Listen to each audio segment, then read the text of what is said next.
Hey, hello, and thank you so much for joining me in my little corner of the world over to you. Talesfromthecorners.com. That is the website. We are all over the place. You can catch me everywhere, all the social media platforms and beyond. Thank you so much. It is now, guess what? It's mid-February, February. 19. 19? Are you kidding me? This didn't even exist in the 1900s. 2026, 2026, mid-February. We just got through another Valentine's Day, and this has been a rough winter here in the southeastern United States. We had a little bit of an ice storm here, a little bit of dusting of snow, whatever. But wow, I cannot believe that we are at this point. And at this point, I have a great new guest on here. She actually was on a few years ago. Her name is Kendra Erika, and she has like kind of changed her style in a way. She's kind of doing some really cool stuff over there in Vegas and has really gotten into recording James Bond themes. That's been her shtick lately over there. She was doing, I guess it was EDM, whatever that is, electric dance music. I think she was into doing that kind of stuff the last time I spoke with her. And it's been a bit, I'm recording this, I recorded her several weeks ago, but here we are, February 2026. How y'all doing out there? This has just been just a lovely winter. I'm so glad that the heat at least has come down here, but be careful what you wish for. My Lord, we've had some good freezing weather here, which is good. Hopefully, that's killing the bugs out there. As we always like to say here in the South, hopefully it's bringing down the bug population. So hopefully maybe next summer won't be so bad. Worried about the spring as I always am because it comes roaring in here and sometimes we get that tornadic activity. It's not fun, not fun at all. But we go through it and we try to survive. But Kendra is wonderful. Great time speaking with her. Just very, very ambitious. Had a great time, and I hope you do too. This is just a really, really lovely conversation that we had. See you on the other side of this thing. Great to see you again. I can't You remember the as last time. well. I know I can't remember the last time, but if we're talking about like time machines and all of that, like that's very much apropos of what I've got coming out soon. True, true. Conceptually. Yeah, that's absolutely true. I've been doing this for 5 years, so it might have been pretty early on. I'm probably over 170 episodes in, something like that. Wow, It's fantastic. congratulations. Yeah, I just keep at it. This is something I do on the side of my day job. I work in TV productions, so here in Atlanta. Right. So this is something, like people like you who are stuck at home and had no place to go. Yeah. Yeah, because the world has definitely opened back up. Totally, totally. Yeah. So since then, are you in Florida No, these I'm days? in LA right now. Back to LA. Yeah. Awesome. That's where the action's at. Yeah, that's so Yeah. much goes on. I moved from Florida to LA, and Okay. now that I'm in LA, especially with the new project that I have coming out, I'm constantly back and forth from Vegas to LA. Oh wow. So it's like I can never be settled one place because once I get settled, then I'm like, oh, back and forth another place. That's cool. Well, Yeah. you get into a comfort zone when you've been in one place for so many years, and it's kind of nice to have a change, but Yeah. then you probably get tired of the change too, of like, oh, gotta pack up again. So, Yeah, well, yeah, I mean, I'm stationed in LA currently, but just yeah. going out there for rehearsal shows, in preparation for the album release party in February. So just Yes. been teeing up and gearing up and making sure that all those hinges are oiled and everything can be presentable once that Yeah. time comes. So this new project, this is all this James Bond thing. What's the inspiration on that? You just like always loved Bond and just got into that? Well, my dad introduced me to the films when I was super young. I was actually 7 years old. It's funny because 007 7. Um, and I was always just so captivated by James Bond and by those films. And later on in life, I actually was working with an artist development firm out of New York when I was like 19, 20, 21. And their brand that they developed for me was actually this like Bond-esque or this Bond-inspired girl. And I put out like a couple records with them. One was called Hustler, the other one was called Miami Love. And the musically, it was inspired by like Lana Del Rey and Jessie Ware and Ellie Goulding, but with that like Bond girl element to it. And then when I was introduced to Jason Dallman, my Billboard dance chart promoter through them, then that's when I got into dance and I was doing dance for so long, but now I want to come back to those classics and come back to the roots and showcase that ability and see that aesthetic through. Yeah, you went from EDM, dance pop to finding your jazz roots. So that had to be probably somewhat comforting. But yeah, then again, am I doing the right move here? It's got to feel like very strange to take that kind of a left turn. But artists do that, and it's a good Mhm. thing too, because you're so inspired to keep changing. It reminds me of David Bowie, how much he kept changing, no matter what he was doing. It wasn't always about like trying to get the huge hits. If he wanted to have huge hits, he did it and worked on it and achieved that success. But really amazing though to make that artistic left turn and Mhm. take that chance. You got to do that in life. Yeah, you have to take risks if you want to break through different barriers because or else you get stuck. Yeah, yeah, yeah. It all starts And sounding the same. It really does. yeah, and then you open up a bag of Lay's and you're like, oh, it's stale. Yeah. Yeah. So it's I wanted to go back to that only because when I was doing dance and EDM, the the only downfall of doing that style of music is that you're performing at these festivals or these clubs, and people are kind of disconnected because they're too engrossed in social media or they're too all what's the word like altered like Yeah, yeah, yeah. mentally from like drugs and alcohol. Even performing at a lot of these clubs, I would go on at midnight, 1 o'clock in the morning, 2 o'clock in the morning, 3 o'clock in the morning. And so you can't really do much proper engagement or networking or even getting your name out there because people at that state they don't know what their names are. Uh, So you see a lot of that, like yeah, people just so tripping late in the night doing it was a rave part. I remember raves were huge. I remember doing yeah, stories on raves. Oh my on gosh. raves, I know. Um, Yeah, they don't know who but they are. Yeah, but that's why I wanted to go back to the classics because that audience they're more connected, they're more engaged, and also they're the ones with the money. So Yeah. Yeah, true, true, true. Very, very true. So, getting into jazz, what was your first exposure to it? Who did you really look up to, like those Ella Fitzgerald type performers? Oh yes. Well, when I was a teenager, I started gigging around town. Actually, when I my first gig was at an Italian restaurant called Renzo's in Boca Raton, Florida. And I got that job because my parents and I had gone to the restaurant one night and it just so happened to be karaoke night. And I Oh, got up cool. and I did Time to Say Goodbye by Andrea Bocelli. And I Oh, got a oh. standing ovation because people were just so in such disbelief that that could come out of like a 15-year-old.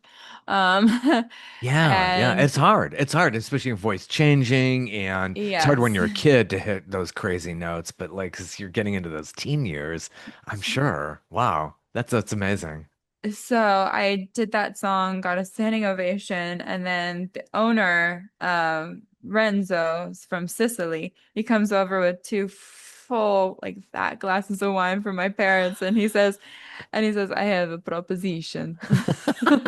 Very good. And he goes, I have a proposition, and so we're all like, uh-oh, what's gonna happen? You know, because we've seen like Coppola films, you know, Scorsese Yeah, the Don films. Corleone thing. It's like, Yeah. am I taking you up to the Godfather now? Exactly. So he goes, I have a proposition. And he said, you know, I just remember him saying, I lost my Sunday singer because she got knocked up.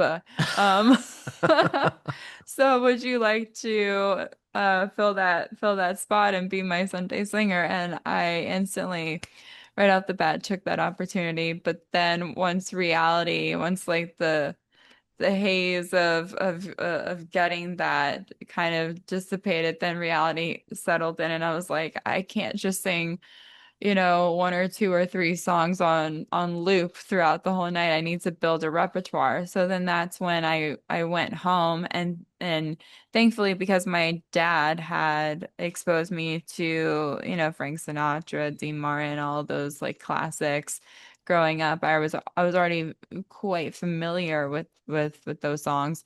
But I had to go home and I had to do a crash course and build my repertoire like uh you know in a matter of weeks. So Sure, sure. and then it kept on building, obviously, because it wouldn't stop there. I would keep building the repertoire, but I had to come up with 15 or 20 songs to do. And also like I said about my dad, my parents in general, whenever I would be growing up, whenever they would have company over, they would always be playing Broadway soundtracks. They would always be playing like Andre Bocelli soundtracks or Celine Dion or Barbra Streisand or just like classics in the American Songbook. So, like I said, I was already quite familiar with it. So I already felt seasoned in that capacity. So it was easy for me to to immerse myself in that. Yeah. So you said you were seeing Bond movies. Now, this is the name of the album coming out right before Valentine's Day. License to Yes. Thrill, the James Bond songbook. Perfect for Yes. performances in Vegas as well. So you're getting that all wrapped up. This Oh, really exciting in yeah. 2026. Very, yeah, really exciting. And I don't think any place else would play host to a Bond than other than Yeah. Vegas. Yeah. Perfect. But yeah, that's on a national level. Then international, then we'll talk about that. But Yeah. Yeah. Oh my gosh. Yeah, um, that's true. National level, Vegas is the place for that. Totally perfect. What venue are you performing all this at? I'm doing the party and the release event at the Space in Vegas. Okay, the space. Yeah, it's been a while. I was there in the late 90s and went to Caesars and Oh, did okay. the magic show and all that fun stuff. But yeah. Yeah, yeah. Oh, it's thrilling. It's fun. Everybody's got to do Vegas at least once. So, yeah, I that's know. exciting. I know. Yeah, and it's just been such a good outlet and such a good environment to really like multiply and to garner all of this and rehearse and just feel immersed in that kind of classic show-stopping kind of a kind of a classic show Yeah, and yeah. concept. Yeah. And during this live, you have a full backing band, people you put together, or is it like the house Hmm. band, or how did that Yeah, work? it's a band, and also I'm performing on top of the original compositions, like the original recording. Hmm. So I'm performing on the band is playing on top of the track to make it sound really full. I bet that is full. Yeah. People, it's funny Yeah. when they go to see concerts and like you're hearing the strings, and it's like you're not seeing them. It's like, that's coming through the computer and the keyboards and all that stuff. I So, know the band in the box. yeah. But it does, and it's interesting because when you got that big, full sound, it psychologically puts you into a whole different space. That's It the does. magic of live performance. It's just, and all the technology. It's very transportive. Yeah, yeah. But this type of music gets you to showcase your true vocals, where EDM, you were really layered in there. It felt like, anybody who's in Hmm. EDM, you're just kind of buried under all this stuff. And this is Yeah. like totally different. Yeah, there's it's different kinds of engineering. Like EDM was engineered to produce, more of that like synthetic sound, whereas this is engineered to highlight your actual sound. So, Yeah. and what I'm embracing now is allowing for showcasing my ability to be like the new cool. And because I've seen the likes of, Lady Gaga going from the pop and dance world, and now she's, she performed with Tony Bennett, she did like The Star is Born. So she really deepened herself. And then also Nicole Scherzinger as well, Yeah. going from shake your booty in the camera to winning a Tony on stage.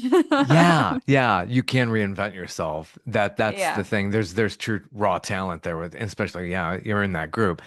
But going forward with this album, you got the lead off single, Golden Eye. Yes. Picking that song, does any special reason we're picking these certain songs?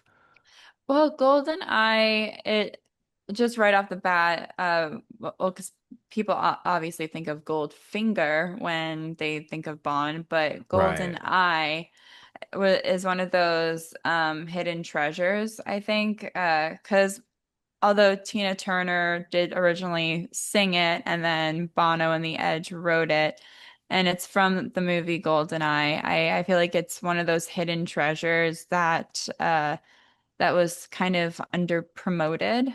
Yeah. But the style that I do the song in is very much like Peggy Lee's Fever. That's actually who or what I wanted to model the song after. I wanted it to sound like that because I know the original song Golden Eye is very dramatic because Mm. I mean it's a Bond song. I mean you have to have like those like hard hits and those swelling strings and swelling vocals. But for this one, I wanted it to be like I said, conceptually just like a stripped down version of it. And I chose that one because it's um one of more of like like I said, the underpromoted or the secondary memorable Bond songs, but also it just has that element that can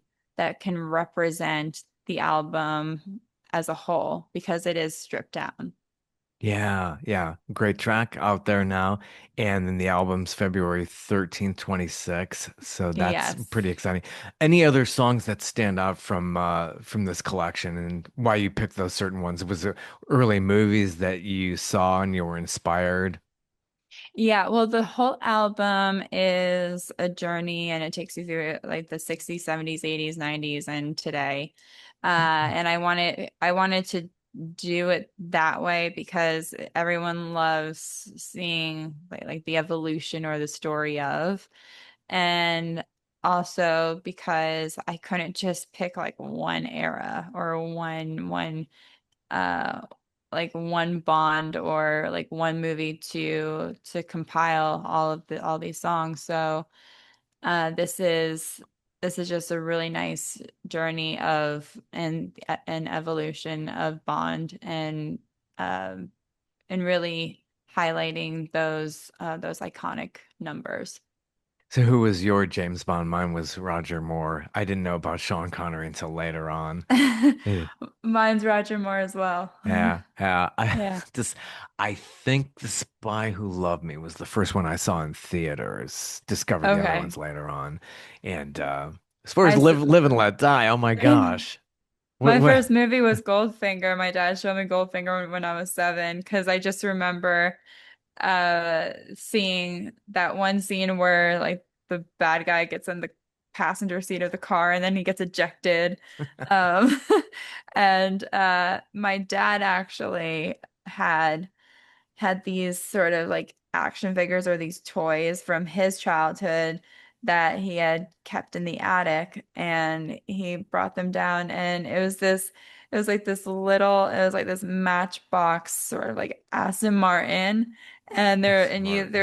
there's like this little figure who's James Bond who's like in a white jacket and everything and you could put him in the car and then there's like this like bad guy or whatever that you could put in the car too in the passenger seat and then there's like this little switch on the car that you could press and then the guy ejects from the car so I know those effects. It's so funny because when I was a kid, I was like so impressed, and I see this stuff years later, like MGM Channel plays those things or wherever, and it's just so amazing how cheesy the effects look so many years later. Especially Spy Who Loved Me. Oh my gosh, I look at that now. I remember I was like I was about 10. Don't do the math, but I was about 10 when I saw that, and I was like so like oh I love this futuristic gadgets. Oh this is so cool, and I go to see it now, and it's like oh my gosh. and now you're like now I can order food on this Whoever would have thought? I was like so love the yeah gadgets James Bond had, things on his body. But it was just so amazing to see that. But God, I loved Carly Simon's song in that. And yeah I gosh, know oh I know my gosh. I didn't put that on this album, but I am contemplating. I'm very much Yeah. percolating on doing a volume 2. Oh, absolutely. There's so much there. I mean, There's so much. I mean, there's like 25 films. yeah, So easily. and I only covered 9 of them in Oh the yeah. first album. Oh yeah. I'm gonna have to do either volume 2 and then a volume 3, but it's so fun being like this kind of concept forward. It's very exciting because the audience is already baked in. People already love Bond, and even the people that are just are just being introduced to Bond, if they're like especially in this generation, if they're just like Billie Eilish fans or Sam Smith fans or Adele fans they're being introduced to it and I think it's really cool but you know they only think that it's that Daniel Craig is like the only Bond but yeah they've got a lot of homework and research to do which I am assisting them in doing so. Yeah, yeah. And you draw the younger audiences and the older ones, especially in Vegas. I Yes. mean, you could definitely get Yes. that cross section. That's very important to try to get that wide of an audience as you can because we're so segmented these days. It's Yeah. crazy how like, music is just like there's stuff that we haven't even heard that's just like over there and it's just so I separated know. out. I know. Well, it's I mean, it's like the top 40 versus everything else. Yeah, yeah. It used Yeah. to be top 40 was like the main central thing. I used to listen to Mhm. the countdown shows every weekend. We felt like we all listened to the same kind of things. But yeah, just because of technology now with all the streaming and everything, it's just everybody's in so much of their own silo. So it's a huge challenge, I'm sure, to try to get out there and try to get a big audience. But Vegas is a really way to go, for sure.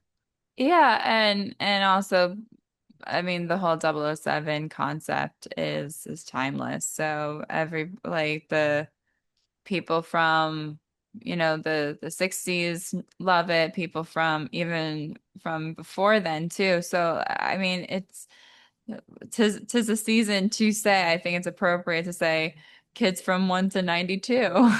Yeah, yeah, absolutely. That's so They true. revere it, so.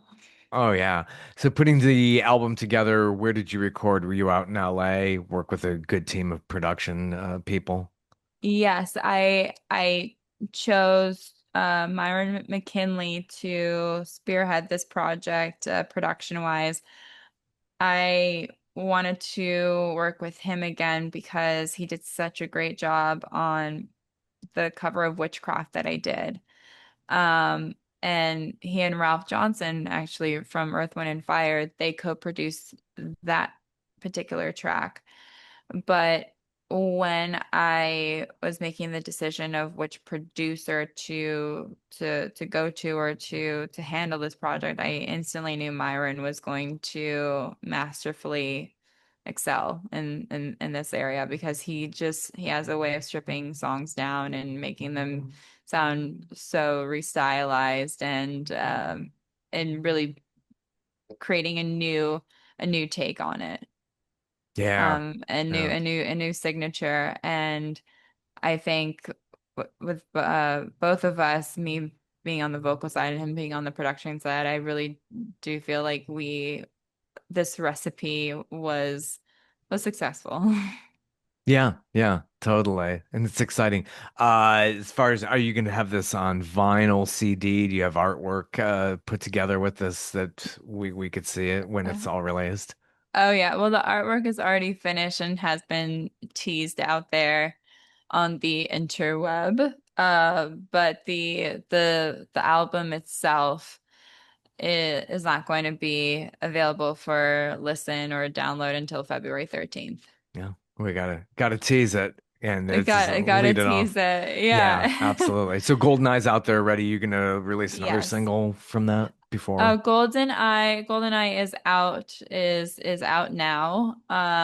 And as far as releasing another single, I think because of where we are in the holiday shuffle, I think not releasing anything until the album comes out, because then we run into January, which is like a very dry month Yes, for it the is. industry, and then we have award season. Well, first we have Sundance and award season, and then Super Bowl, and then once all that is done, then boom, that's when Yeah. this album will emerge. It's definitely the timing. Yeah, you feel Yeah. like I put a new eepisode out. It's like, I don't know, everybody's like on vacation away. It Mhm. feels like the whole world just shuts down for these last 2 weeks of December. It's Well, just I wanted to put out the album in November, right before all the holidays, and I was wisely advised not to.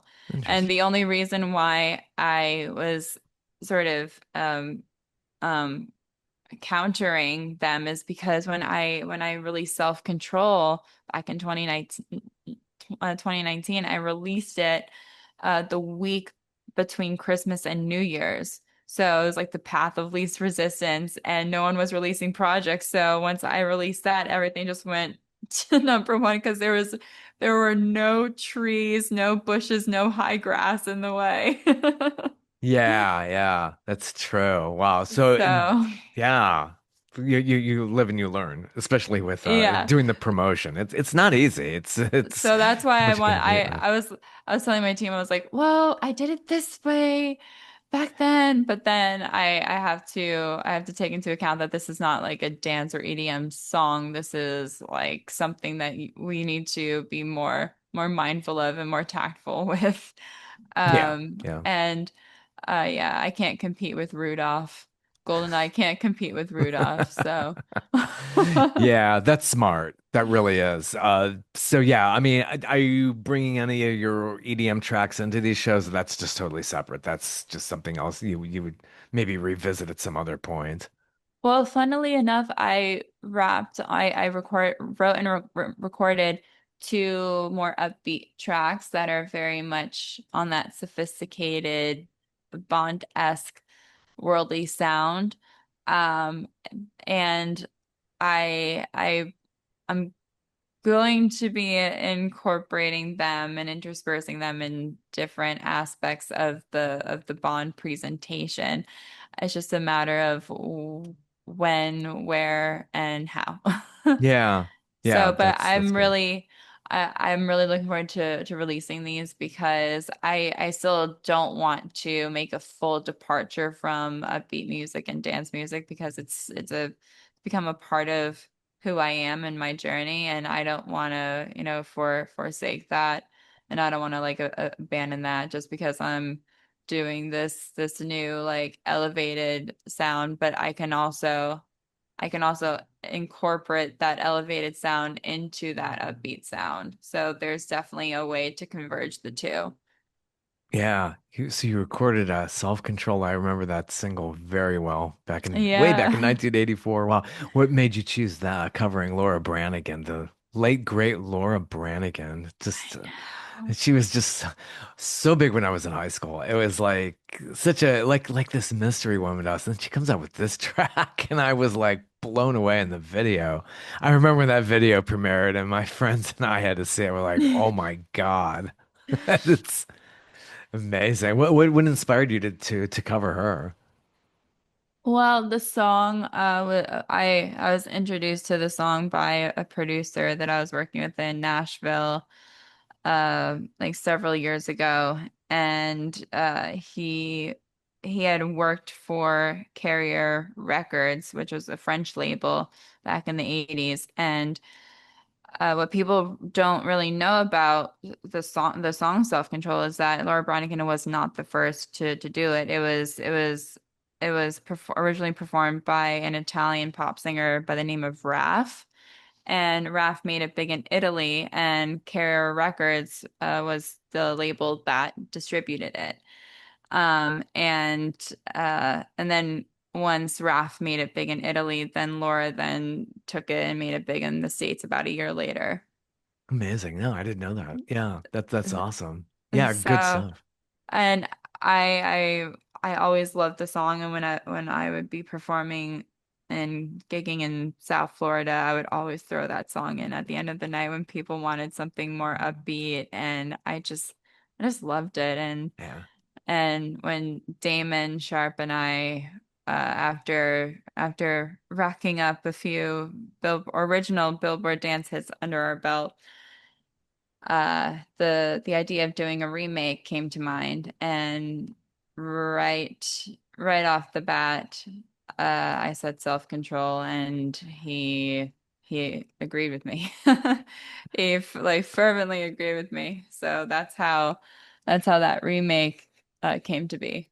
So you were mentioning earlier about the international scene and how you're getting that global reach. Mhm. How's that going for you? You're getting catching fire in some other countries? Yeah, well, especially in China, actually, Really? this past year, I was awarded the Goodwill Ambassador Award by the Hollywood Global Film Festival, and I did an address to the people of China for their Chinese New Year, and that went very well. And so that part of the world, like Asia, I've been or my music has been exposed to that audience. Also, I have a great deal of following in the Middle East, also in Europe and South America, and and also in parts of Africa too. And I just feel that to be having that international appeal is so rewarding because in order to be promoted in those parts of the world, you have to have a certain quality because they're not just gonna take someone that's like a fly by night or doesn't have anything to bring to the table. So especially in Asia, especially in parts of Europe like the UK, and also like in South America and the Middle East, like they love quality, and they don't want anything that's superficial. Wow. That's really amazing. So have you been to some of these places, going over to places like China? That's to come Good. this new year, and also taking the show, like the Bond show, overseas and performing it. Yeah, it's so neat though to see overseas them being fascinated with our culture. It feels so good to do that. And I just feel like, oh gosh, this is like such a key to world peace. That's like you're Yeah. kind of the ambassadors. That's hmm especially with China and places like that. It's just like, we all do have that same kind of language. Yeah, Yeah. you're definitely speaking that. So you are known to have been born tone deaf. I mean, doesn't it feel like how is that Yeah. determined really? I mean, I swear, I mean, every kid's probably say, "Hey, you're tone deaf." I mean, which discourages a lot of kids from ever singing. That's for sure.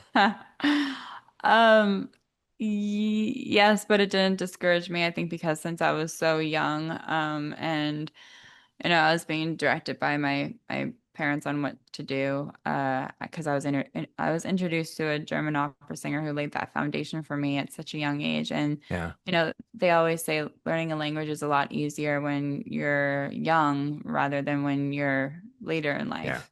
So, because your brain is so amenable. And I was able to absorb all of that training and then not only that, but then build upon it too, because the classical training is so instrumental and it is like the building blocks of the voice. And I just remember like just having the confidence but not having those skill sets. And my parents didn't tell me that I was tone deaf. They just were like, if you want to, they're like, if she wants to pursue this, she's gonna have to get, straightened out. yeah. But you know what it is? It's like, yeah, you could probably say that about any kid's not there. You're not born singing in key. I don't think anybody really can, babe. It's like Yeah. you need to Well, really, yeah, I did notice people growing up that were naturally gifted and yeah, I always felt kind of behind, but that's only because, and I saw a quote that a friend of mine posted just the other day, and it said, if you feel behind, it's not because you're behind, it's because you didn't have it handed to you. yeah, yeah. So, I really do believe in, your 10,000 hours. You got to really just, put Mhm. in for it. It's just, it's the practice makes perfect. That's how you get to Carnegie Hall. I It's know. that old saying. You really, really do. And certainly, yeah, you could be, and you're in that environment where you are encouraged. And, that's important that your Mhm. parents encourage you. Gosh, there's so many things that they tell you not to do. Yeah. So having that encouragement was very integral and very invaluable for me. Yeah, yeah. So you're available on the web here, your Yeah. actual name, Yeah. KendraErika.com. And you have Yes. this motif on there where you're looking like Marilyn Monroe. So that's what inspired that on your website. That was from the last single that I put out called I'm Nice Till I'm Not, and that single is was inspired like by Prohibition, 1920s, Flapper, that whole like Prohibition world. And yeah, that I wanted to be visually representative of that particular era. And also that song was sort of the segue into what I'm doing now, more of that classic style. So I utilize that as sort of like the catapult or the catalyst for this next phase. Good, good. And speaking of the website, that's where we can go through and order your new release. Uh, Yes. or pre-order too as well, since we'll probably have this out before February 13th. Yes, pre-save and pre-order before February 13th. But yeah, then the album comes out then, and then the showcase in Vegas will be February 15th. Cool. And you got your YouTube channel cooking and YouTube channel is up and running. It's been up and running, especially with the new release, the Golden Eye video just dropped recently. So, and then everything else is just coming, is gonna come full stream. It was like shooting that video because like a lot of performers are just like, I like doing the music only. Oh, I hate the camera, but you seem to like the camera. I mean, not everybody's into that, but yeah, I've noticed some performers like I'm music only, I'm audio only. You got to be on video too. Especially we had to really honestly the last 45 years, pretty much. Um, yeah, well, shooting videos is fun for me because it's I just get to take on a different character each Yeah, time. yeah, Um, Hold on one second. There's someone at my door. absolutely. As we go to the door here. I'm not even going to pause this because I really like to keep the recording going as we do this show. We're rounding it up here towards the end of Okay. 2025. It's a lot of fun talking with a lot of these performers. So, yeah, I was able to fill a Yeah. little time there. Was it a little Okay. Yeah. one of those FedEx deliveries or Amazon? Oh no, my AC guy. Ah, AC, Yeah. you're running I Yeah. know we're supposed to be in a heat dome in these last couple of weeks of 2025, which is very bizarre. So here we go. Everybody want to sit there and talk about global warming and all that fun stuff. But no, I appreciate you stopping by here and Yeah. telling everybody about your new release and James Bond and best wishes out there on the road and Thank you. especially in Vegas. Go see Yes. Kendra over there in Vegas. Yes, please do. It's going to be so fun and looking forward to seeing everybody and coming out and just really embracing the double O life. Cool. Best wishes. Take care. Hope to see you again one day. Yes, you do. Take care. Bye bye. Hey, wasn't that wonderful? She is a class act. I really enjoyed speaking with her. Really, really talented. Great voice. To me, you're all magicians. You musicians are magicians. Love it. Hopefully, we will do more of these, and I'll talk with you very, very, very soon. Thank you for joining me.